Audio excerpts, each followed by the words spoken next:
সত্যি গল্প। ওই তো চাঁদ আর সূর্য গেছে দাওয়াত খাইতে, ওরা তো দুই ভাই।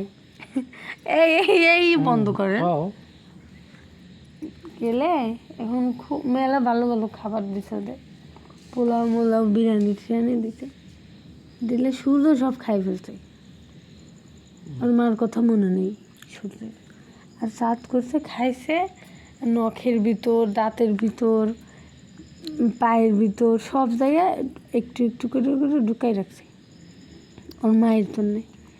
এবার বাড়িতে আসলে ওই দিছে ওর সূর্যরে বলতেছে তুই আমার জন্য কিছু আনিস নি?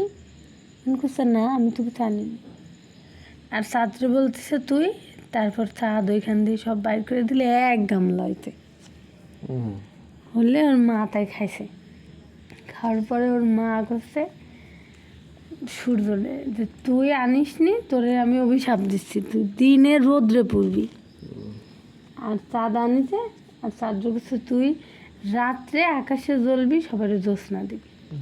এইভাবে চাঁদ রাত্রে ওঠে আর সূর্য দিনে ওঠে।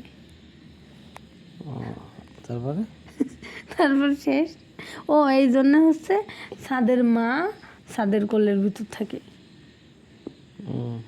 সূর্যের কাছে যায় না। আর আকাশের গল্পটা কইলাম যে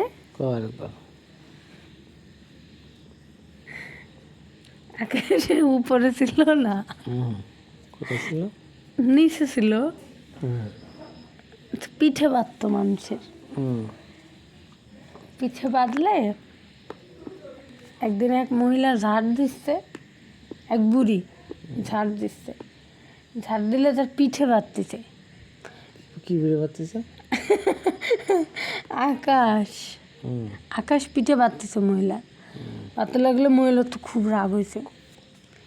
পরে আছে না খুন্তি, এটা পুরাই নিয়ে এসছে ছোলা দিয়ে, আনে আকাশের উপর এরকম করে দিছে, আকাশের উপর ঠেকাইছে, ঠেকাইলে আকাশ উপর চলে গেছে, আর কোনোদিন নিচে আসেনি।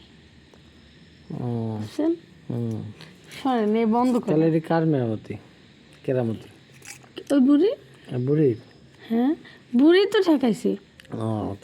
তাছাড়া তার আগে আকাশ নিচে ছিল, পিঠে বাঁধতো, মানুষ বসে বসে হাঁটতো, উঁচু হতে পারতো না। পরে পিঠে বাঁধ দিছে, আর ওই রাগ হয়েছে ছেঁকা দিয়ে উঠে দিচ্ছে আকাশ উপরে।